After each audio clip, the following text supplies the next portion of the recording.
ఖమ్మం, కొత్తగూడెం, సత్తుపల్లి పట్టణాల్లో పెద్ద ఎత్తున పార్కులు అభివృద్ది చేస్తామని వ్యవసాయ శాఖ మంత్రి తుమ్మల నాగేశ్వరరావు తెలిపారు. ఖమ్మం వెలుగుమట్ల అర్బన్ పార్కును సందర్శించిన మంత్రి తుమ్మల అటవీ అధికారులతో కలిసి అభివృద్దికి చేపట్టాల్సిన కార్యక్రమాలను పరిశీలించారు. ఈ పార్కు నగరవాసులకు ఆహ్లాదం, ఆరోగ్యాన్నిచ్చేందుకు ఉపయోగపడుతుందని తెలిపారు. మహిళా సంఘాల ఆధ్వర్యంలో మిల్లెట్ స్టాల్ ఏర్పాటు చేయాలని మంత్రి తుమ్మల సూచించారు. ఇంత పెద్ద 500 ఎకరాల ఫారెస్ట్ సంపద మనకు దక్కిందంటే ఖమ్మం పట్టణానికి అది ఖమ్మం ప్రముఖులందరూ ఆలోచించుకోవాలి.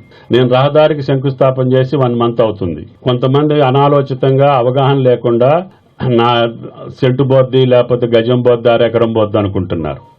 ఈ రోజు మీరు మీ వాల్యూ చూసుకోండి. రోడ్డు వేసిన తర్వాత మీ యొక్క ప్రాంతం యొక్క వాల్యూ చూసుకోండి. మీకు ఎంత పెరుగుదల ఉంటుందో, ఎంత సంతృప్తి ఉంటుందో మీరే ఆలోచించుకోండి.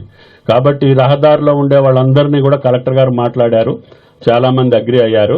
ఇంకా ఒకళ్ళిద్దరు ఉంటే కూడా ఆలోచన చేసుకోండి. ఎంత మంచి రోడ్డు ఉంటే అంత అభివృద్ధి మీ దగ్గరకు వస్తుంది, అంత విలువ వస్తుంది.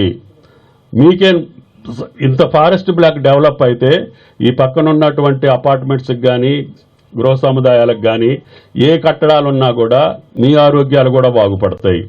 మీరు లక్షల కోట్లు ఖర్చు పెట్టినారా అని ఆరోగ్యం ఈ పార్కు మీకు ప్రసాదిస్తుంది.